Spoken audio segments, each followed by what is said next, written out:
I've been caving for 11 years.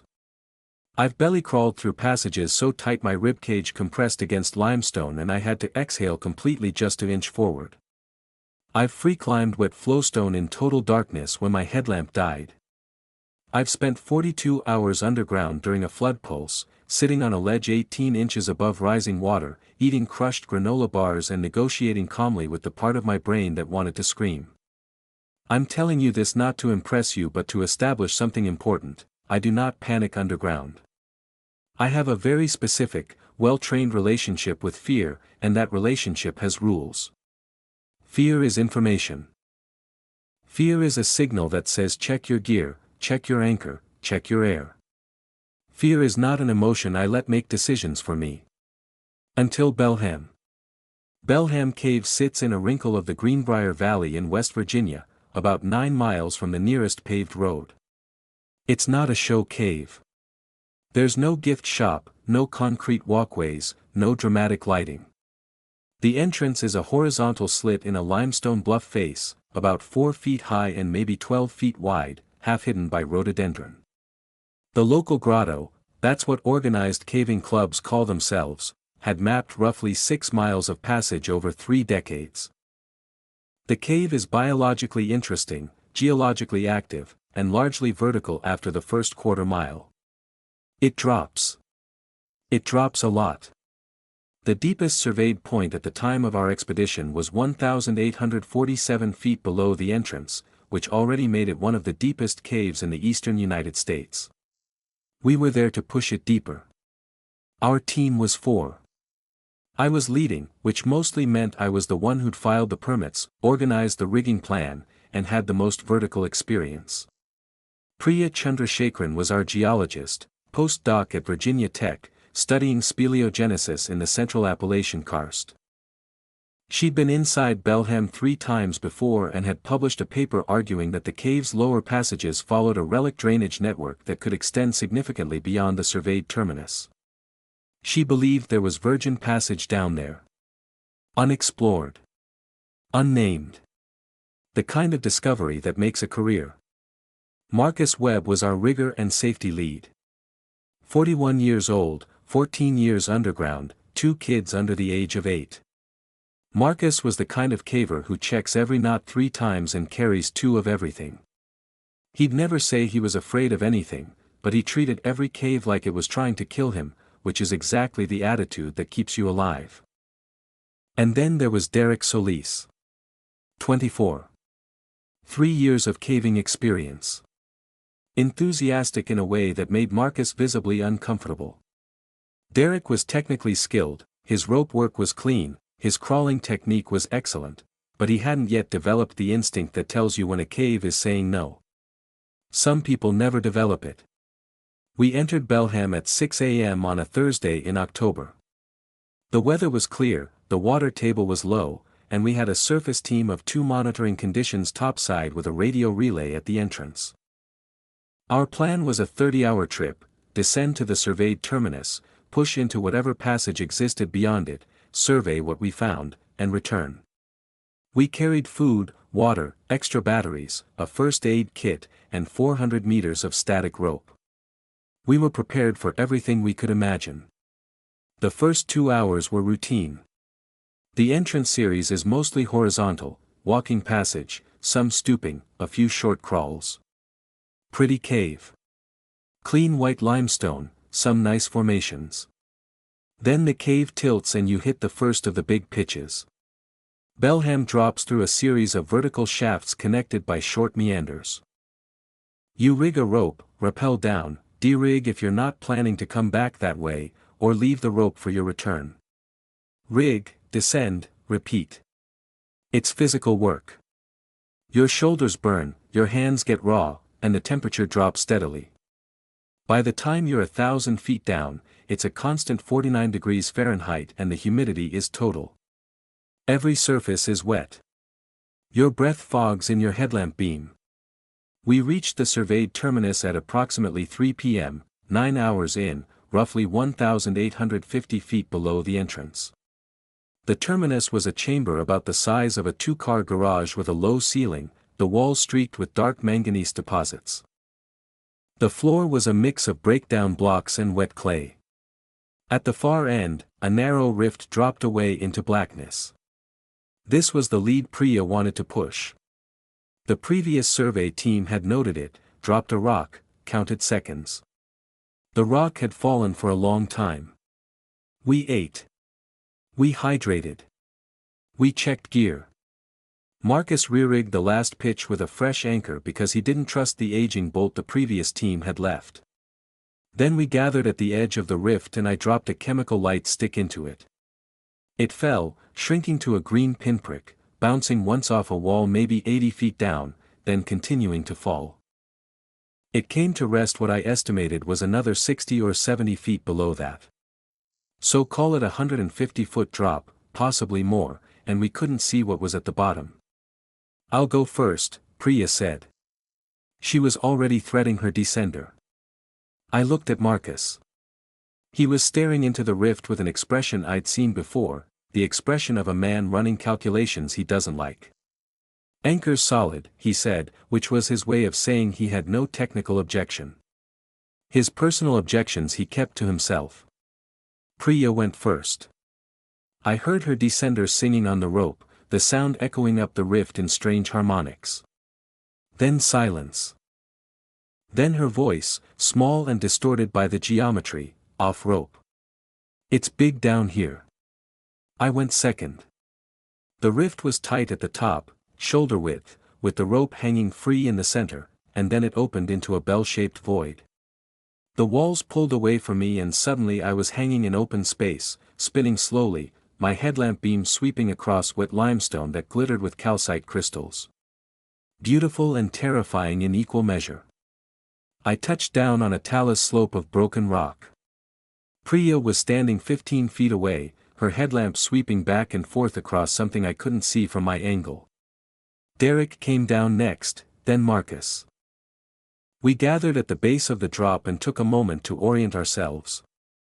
The chamber was oblong, maybe 60 feet across and twice that in length. The ceiling vanished into darkness overhead. At the far end, a passage continued, wide, flat-floored, heading roughly south. Priya was already walking toward the passage.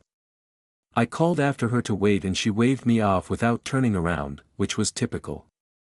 I caught up to her at the mouth of the passage and saw what she'd been looking at. The floor here was soft. Fine-grained clay, damp, undisturbed. The kind of surface that records everything. And there were footprints in it. Human footprints. Bare feet. 5 toes, a clear arch, a defined heel. Right foot, left foot, right foot, left foot. Walking. Steady stride. Heading deeper into the passage. The prints were crisp. The edges were sharp. In clay this wet, that meant they were fresh, hours old, maybe a day at most. In a week, the edges would soften. In a month, they'd be formless depressions. These were not a month old. Priya crouched beside them. She didn't touch them. She took out her phone and photographed them, the flash punching hard white light into the darkness. "Someone's been down here," she said. "That's impossible," I said, and I meant it technically. I had checked the permit registry. No team had been in Belham in 7 weeks. The previous expedition had not gone beyond the terminus. And even if someone had somehow entered without a permit, without registering, without anyone knowing, they would have needed ropes. Vertical gear. Expertise. The drops we just descended were not optional. You don't free climb a 150-foot pit in the dark. And at the bottom of all those drops, in a section of cave that had never been surveyed, someone was walking around barefoot. Derek arrived behind us and looked over my shoulder. "Holy shit," he said. "Are those feet?" Marcus was last. He crouched, studied the prints for a long time without speaking. Then he stood up and said, "We should go back." It was the first time Marcus had ever suggested aborting an expedition, and the calmness with which he said it was more unsettling than the footprints themselves. "Marcus," Priya said. "These prints are heading deeper. If someone is down here, if someone is lost down here, we might be the only people who can reach them. The next permitted expedition isn't for 3 months. Marcus looked at her. Barefoot, he said. 2,000 feet underground. In a passage no one has ever entered. Does that sound like someone who needs rescuing to you? It sounds like someone who needs help, yes. It sounds wrong. They were both right. That was the problem. If there was a human being deeper in this cave, confused, injured, hypothermic, lost, we had an obligation. You don't leave people underground. That's not a written rule. It's something deeper than that. It's the reason you carry extra batteries, extra food, an emergency blanket. It's the reason the community exists. You go in together, you come out together, and if someone's in trouble, you go get them. Period. But Marcus was right too. It was wrong. The footprints were wrong. Not in any way I could articulate with precision, but wrong in the way that a caver with 14 years of darkness behind him recognizes wrongness, the way the hair stands up on your forearms and your headlamp suddenly feels very small. I made the call. We'd follow the prints for 1 hour. If we hadn't found anyone, or if conditions deteriorated, we'd turn back. Marcus didn't argue. He just checked his watch, noted the time, and fell into position at the rear of the group. The passage was remarkable. Wide, tall, easy walking. The walls were scalloped with dissolution patterns that indicated significant ancient water flow. Priya was practically vibrating with excitement, pausing every few minutes to examine a wall feature or take a measurement. The footprints continued ahead of us, steady, unhurried. Always bare feet. Always the same size. Always heading deeper. 20 minutes in, Derek noticed it first. "Hey," he said, stopping. "Are there more?" I looked where his headlamp was pointing. He was right. The single line of footprints had been joined by a second set. Same size. Same bare feet. But this second set had appeared from nowhere. There was no branching passage, no side tunnel, no crack in the wall large enough to admit a human body. One set of prints walked along the left side of the passage. A second set walked along the right. Both heading south. Could be the same person walking back and forth, Priya said, but her voice had thinned. Then where are the return prints? Marcus said. There were no return prints. Both sets walked in one direction. Deeper. We continued. The passage began to curve gently, bending east, and the ceiling lowered until we were stooping. The clay floor was unbroken, smooth, and the footprints were the only marks in it. I found myself watching them with a focus that bordered on compulsion, studying the toes, the arch, the spacing. They were consistent. Perfectly consistent. The stride length didn't vary. The depth of the impressions didn't change. Whoever was making these prints was walking at a constant speed, with constant weight distribution, on perfectly even terrain. No hesitation. No stumbling. No pause. People don't walk like that. Not in a cave. Not in the dark. Not barefoot on wet clay. You slip, you adjust, you probe with your toes. These prints looked mechanical. Like someone had studied how a human foot contacts the ground and was reproducing it with academic precision. I didn't say this out loud. But when I glanced at Marcus, he was looking at me, and I knew he'd seen it too. 40 minutes in, we reached a wider chamber. The ceiling lifted and the walls spread apart, and our headlamp beams dissolved into the kind of darkness that feels solid. I could hear water somewhere, a distant, rhythmic drip. The air was different here. Warmer by a few degrees, and there was a smell I didn't recognize. Not sulfur, not decay, not the clean mineral smell of limestone. Something organic.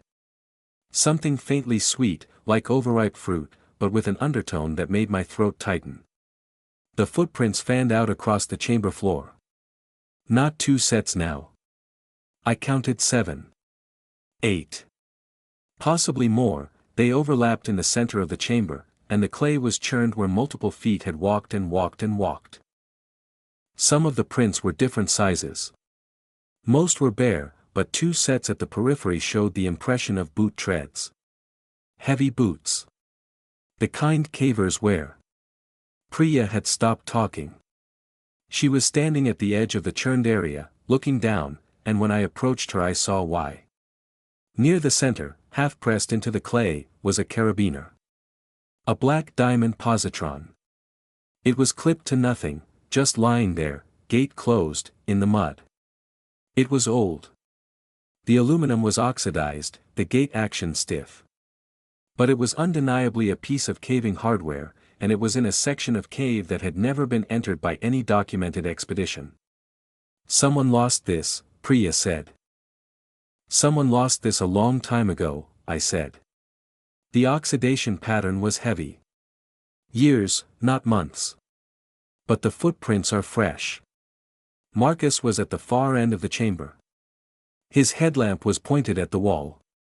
Come look at this, he said, and something in his voice made all 3 of us move toward him immediately. The wall was marked. Not with paint, not with the soot signatures cavers sometimes leave. With fingernails. Dozens of thin, parallel scratches in the limestone, scored deep enough to leave white marks against the darker rock. They weren't random. They formed rows. Columns. Like tally marks, but too many to count quickly, and they covered an area of wall roughly 4 feet wide and 6 feet tall. Some of the scratches were old, the edges softened by moisture. Others were fresh, the exposed limestone still white and sharp. Derek reached out to touch them and Marcus caught his wrist without looking at him. Don't, Marcus said. Why? Because I want to leave and I want to leave now. I checked my watch. 46 minutes. We had 14 minutes left on my 1-hour limit. We haven't found anyone, I said. We're not going to find anyone, Marcus said. Not anyone we want to find. There's no one down here who needs our help, and every minute we spend learning what's actually happening is a minute we've wasted. Priya cut in. Marcus, there are boot prints here. Caver boot prints. Someone, a real person, from our community, was in this chamber. Maybe more than one person. And they might still be deeper in this system. We can't just. They're not here anymore, Priya. You don't know that. Look at the carabiner. Look at the oxidation. That's been here for years. Whatever happened to whoever was wearing those boots, it happened a long time ago. The only fresh prints are the bare ones, and those aren't. He stopped. He was choosing his words carefully. Those aren't right. You know they're not right. The silence that followed was heavy, physical, like the cave itself was listening. I could hear the dripping water. I could hear 4 people breathing. And I could hear, or thought I could hear, something else. A faint, arrhythmic sound from the passage beyond the chamber. Not footsteps. Not quite. Something between a tap and a scrape, repeated at irregular intervals. I hear it too, Derek whispered, and for the first time his enthusiasm was completely gone. He looked young. He looked scared. I made my second decision. We're leaving. Now. Everyone back the way we came. Nobody argued. Priya hesitated for a fraction of a second, looking toward the far passage where the sound was coming from, and then she turned and followed Marcus toward the chamber entrance. I waited for Derek to pass me. I wanted to be last. I wanted to be between whatever was behind us and the rest of my team. We moved quickly. The passage back was straightforward, single tunnel, no junctions, just reverse direction and walk. Our headlamps threw long shadows on the walls. Nobody spoke. The clay floor was marked with our own boot prints going in, clear and recognizable, and I took comfort in them the way you take comfort in a trail of breadcrumbs. This is the way out. We came this way. Follow the prints. It took me about 10 minutes to realize there were too many prints. Our incoming tracks, for sets of boot prints heading south, were still there. But alongside them, pressed into the clay between and around our own marks, were bare footprints. Going north. Going our direction. They hadn't been there when we'd walked in. I was absolutely certain of that. I'd been watching the floor the entire time and there had been nothing but smooth clay and a single file of mystery prints heading south. Now there were bare prints heading north, and they were fresh, so fresh that some of them still had a thin film of moisture in the bottom of the impression, not yet absorbed into the clay. Something had walked this passage behind us. While we were in the chamber. While we were standing there looking at scratches on the wall and arguing about whether to continue. Something had walked right past our own footprints, heading in the direction we were now heading, and it was ahead of us. I stopped walking. Marcus, who was in front, realized I'd fallen behind and turned. His headlamp hit me and I squinted. New prints, I said. I pointed down. Going our way. Marcus looked. Then he closed his eyes for a moment. When he opened them, he was calm in the particular way that people are calm when they've moved past fear into operational clarity. Single file, he said. Move fast. Don't stop. We moved. The passage narrowed as we retraced our route, and the ceiling dropped, and we went from walking to stooping to hands and knees crawling. The bare footprints continued alongside our own tracks in the clay. In the crawling sections, I could see handprints too, long-fingered, narrow palms, pressed flat into the mud. They were spaced correctly for a crawling human. The proportions were right.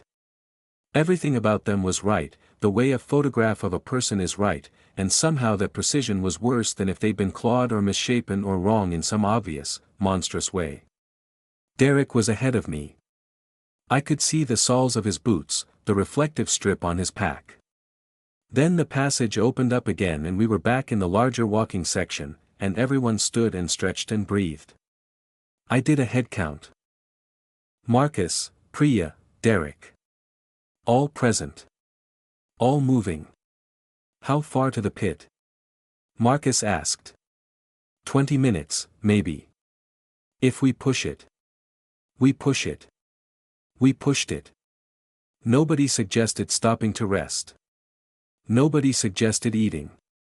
The air was still warm and wrong-smelling, and the bare footprints continued on the floor, always ahead of us, and I began to notice something new. The stride length was changing. Getting shorter. The spacing between the prints was decreasing, and the angle of the toes was turning slightly outward, and the depth of the heel impression was increasing. Whoever, whatever, was making these prints was slowing down. It was close ahead of us and it was slowing down. Stop, I hissed, and everyone froze. Ahead, at the very edge of my headlamp's reach, maybe 60 feet away, the passage curved. I couldn't see around the bend. But on the clay floor, just before the curve, the footprints ended. The last pair of prints, left and right, were facing us. Whatever had made them had stopped, turned around, and was standing there. Or had been standing there. Kill your lights, Marcus breathed. I didn't want to. Every cell in my body resisted the idea. But I understood why. If we could see it by our lights, it could see us by our lights. In absolute darkness, at least we were equal. I turned off my headlamp. Priya's went out. Derek's went out. Marcus's went out last, and then the darkness was total. Not dim. Not shadowed. The complete and irreducible absence of photons, the kind of darkness that your eyes will never adjust to because there is nothing to adjust to. The kind of darkness that makes you understand, viscerally, that sight is a privilege the surface world grants you and the underground can revoke. I listened. The dripping water was louder here. I could hear Priya breathing to my left, quick and controlled. I could hear Marcus somewhere behind me. I could hear my own heartbeat in my ears. And I could hear something else. Ahead, around the curve, at the exact distance where the footprints had ended. Breathing. Slow, deep, regular breathing. Human sounding. Perfectly human sounding. In, hold, out. In, hold, out. The rhythm of someone standing still and waiting. Then it spoke. Hello, it said. The voice was a man's voice. Mid-range. Calm. Polite, even. The single word echoed once off the walls and died. Nobody on my team responded. I put my hand on Derek's shoulder and squeezed, a signal, do not make a sound. I can hear you, the voice said. I know you're there. Are you here to help? The cadence was wrong. I couldn't have told you how, not in that moment, but listening to it was like reading a sentence with all the right words in almost the right order. The emphasis fell on unexpected syllables. The pauses between words were evenly spaced in a way that natural speech never is. It sounded like someone who had heard language, memorized language, and was producing language, but had never had a conversation. Priya's hand found my arm in the dark. She squeezed once. I interpreted it as, we need to go. But the voice was between us and the exit.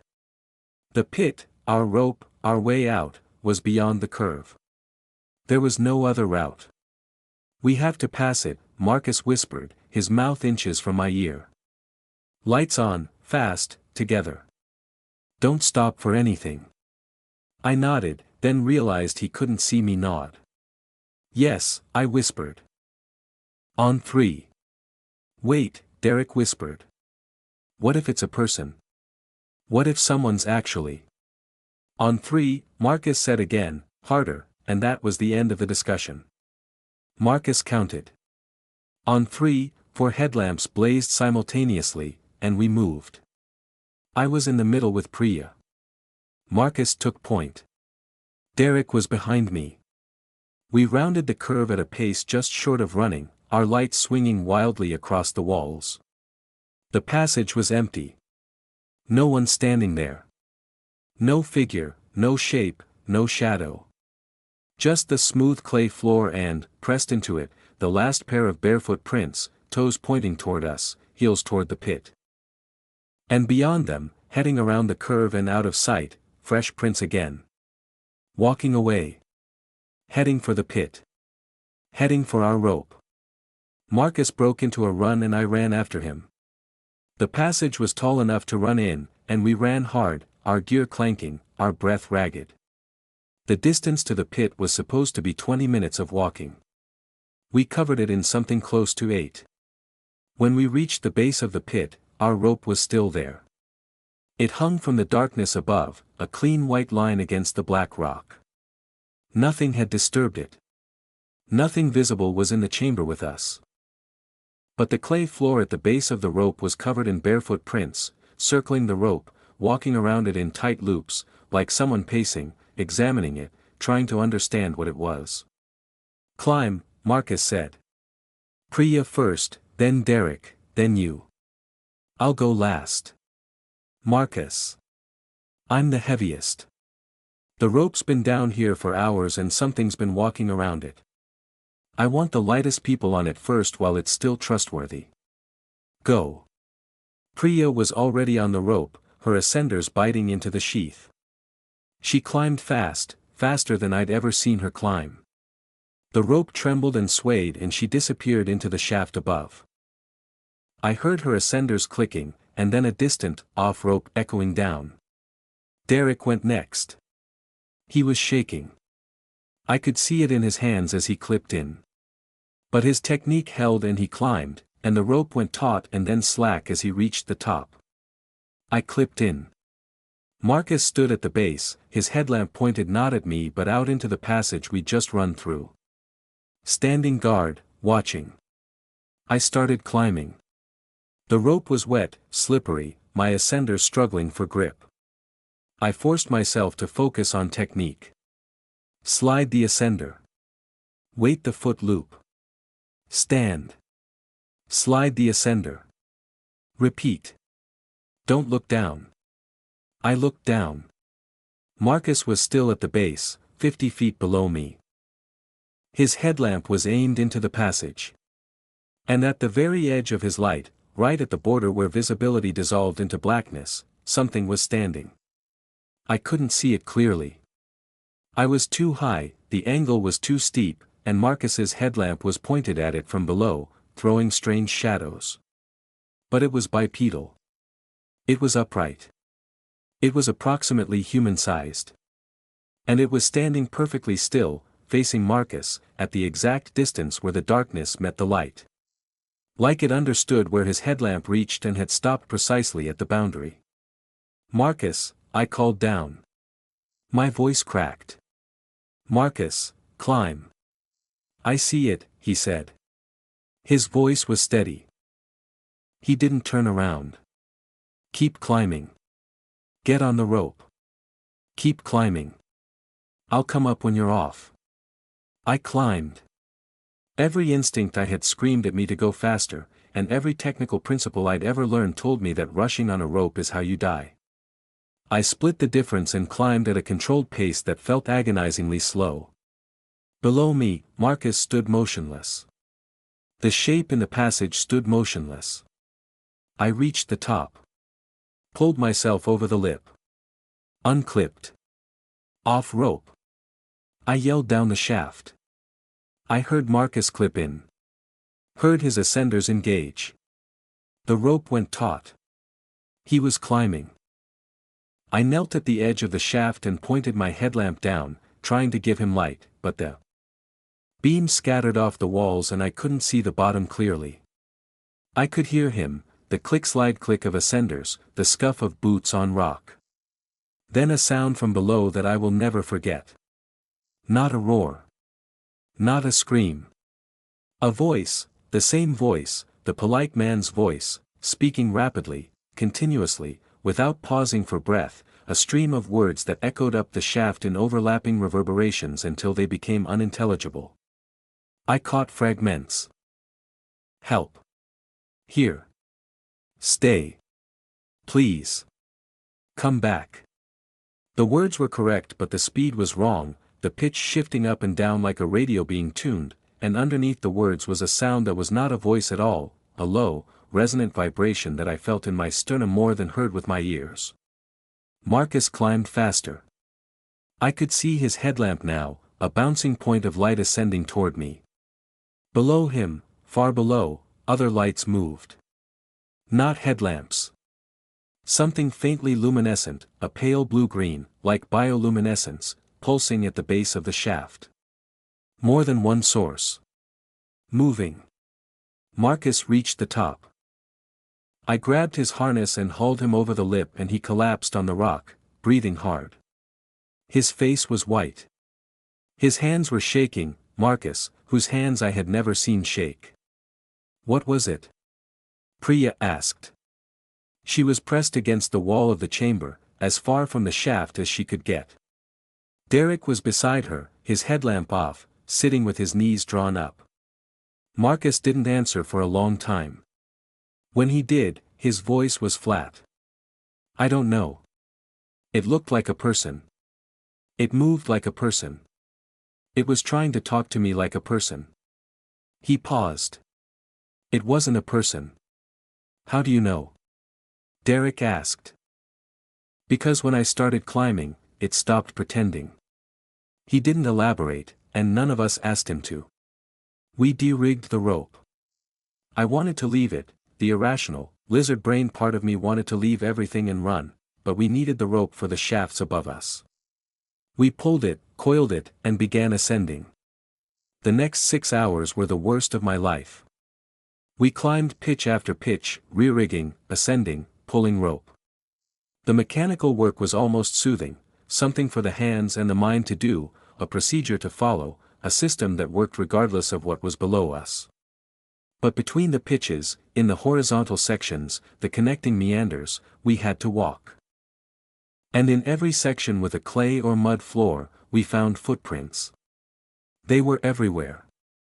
Bare feet, walking in both directions, circling through passages we'd already traveled, leaving prints on top of our own boot marks. In one narrow meander, we found handprints on the ceiling.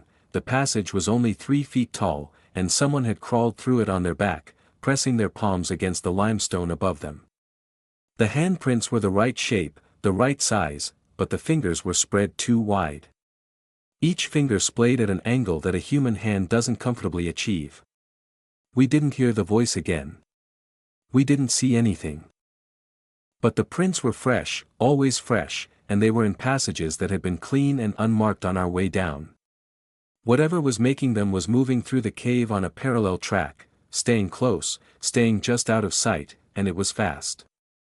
Impossibly fast. It was covering in minutes what took us an hour. At the base of the 4th pitch from the entrance, Derek sat down and said he needed to rest. Marcus told him we weren't stopping. Derek said he couldn't feel his hands. I looked at his hands. They were white, the fingers curled, the tendons standing out. He was gripping his ascender so hard he'd partially locked up his own muscles. I took his hands and pried his fingers open and massaged the palms until the color came back. It took 5 minutes. The whole time, I was listening. Listening for footsteps. Listening for that voice. Derek, I said. We have 4 more drops. 2 hours, maybe less. Can you do this?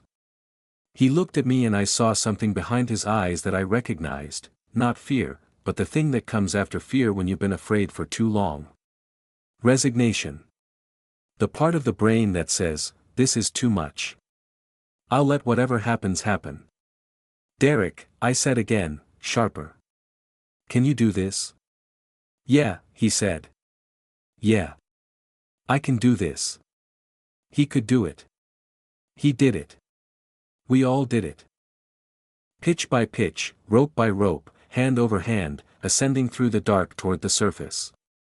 The footprints thinned as we climbed higher. By the time we reached the entrance series, the horizontal walking passage, the stooping sections, the final low crawl, the floors were clean. Unmarked. Just our own boot prints from the way in. I don't know exactly when I started to feel safe. Maybe when I smelled outside air, that unmistakable cocktail of leaf decay and oxygen and distance that means the surface is close. Maybe when I saw the gray light of the entrance, the rhododendron silhouetted against an overcast sky. Maybe when I dragged myself out of the slit in the limestone and stood upright in open air for the first time in 26 hours and felt the wind on my face and heard a bird calling from somewhere in the trees. Priya came out after me. Then Derek. Then Marcus. We sat in the dirt outside the entrance and didn't speak for a long time. Our surface team was there, 2 guys named Paul and Richie, both grinning, holding thermoses of coffee, asking how it went. Did we find new passage, did we push the lead? They saw our faces and the grins faded. Marcus was the one who spoke. Seal it, he said. Paul looked confused. What? The lead below the terminus. Don't go in. Don't let anyone go in. Put it in the survey notes, put it in the permit conditions, contact the landowner. That section is closed. Marcus, what happened? It's closed, Marcus said. That's all.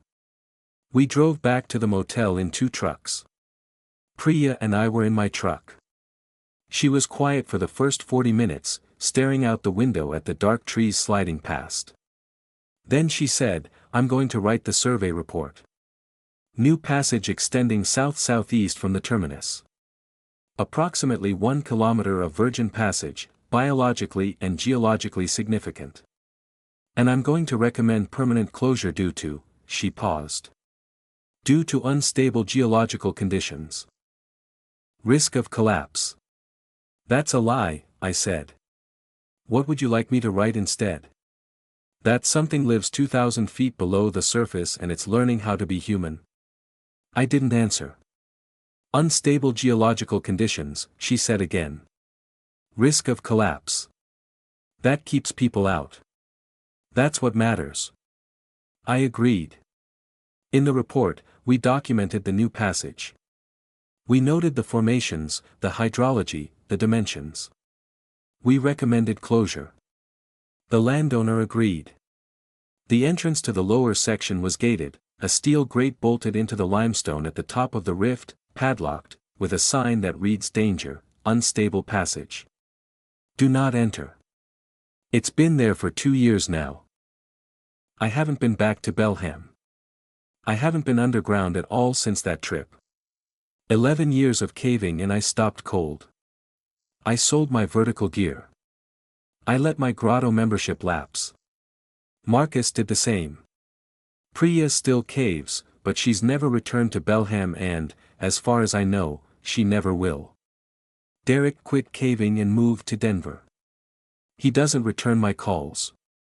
I don't blame him. Here's the thing I haven't told anyone.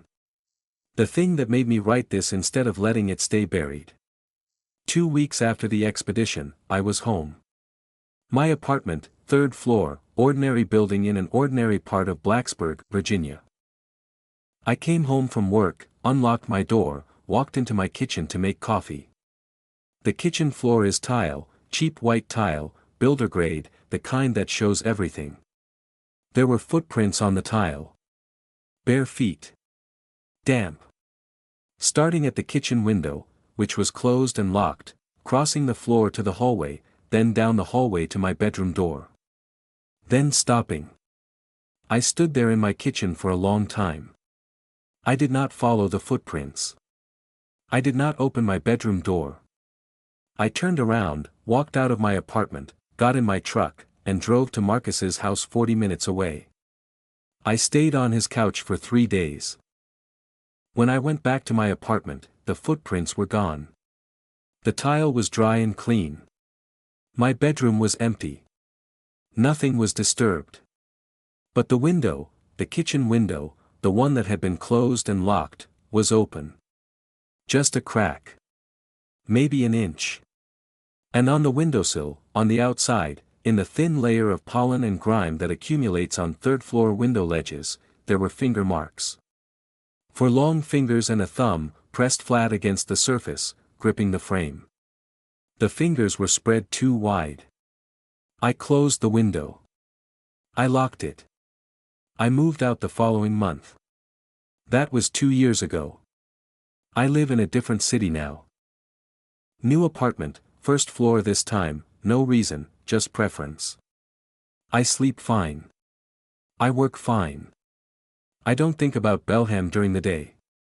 At night, sometimes, I wake up and listen to the sounds of my apartment, the refrigerator humming, the furnace clicking, the building settling, and I filter through them the way a caver filters through the sounds of a cave, identifying each one, categorizing each one, dismissing each one. Last Tuesday I woke up at 3 a.m. and heard a sound I couldn't categorize. A faint, arrhythmic tapping. Not the building. Not the pipes. Not the wind. Coming from inside the apartment. From the hallway. Tap. Pause. Scrape. Pause. Tap. I lay in bed and listened for 20 minutes. Then the sound stopped. I got up, turned on every light, checked every room. Nothing.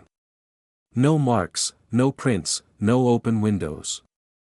But in the hallway, on the hardwood floor, there was a faint impression. Barely visible. Easy to miss, easy to dismiss, easy to explain away as a trick of the light or a scuff from my own shoe. A single bare footprint, facing my bedroom door. I measured it the next morning, before the light from the window could make me doubt what I'd seen. I took a photograph. I compared it to the photographs Priya had taken in the cave. Same size. Same arch. Same spread of the toes, just slightly too wide, the angles just slightly off, like a very careful reproduction made by something that has almost, but not quite, perfected the original. It's learning. Whatever it is, it's getting better. The voice in the cave was close to human but not quite right. The footprints were close to human but not quite right. The fingers were close to human but not quite right. Each time, the margin of error gets smaller. Each time, the imitation improves. I don't know what it wants. I don't know what it is. I don't know if it followed me specifically or if it followed all of us, and Marcus and Priya and Derek are lying awake in their own apartments listening to sounds they can't categorize. I haven't asked them. I'm not sure I want to know. I know this: 2 miles below the surface of West Virginia, in a passage no human had ever entered, something was walking in circles, scratching tally marks into the walls, and practicing how to be a person. And when we came down and showed it what a person actually looks like, how we walk, how we talk, how we breathe, how we move through the world, it paid very close attention. I don't think it's practicing anymore. I think it's ready. And the footprints on my hallway floor weren't facing my bedroom door because they were approaching it. They were facing the door because they were leaving.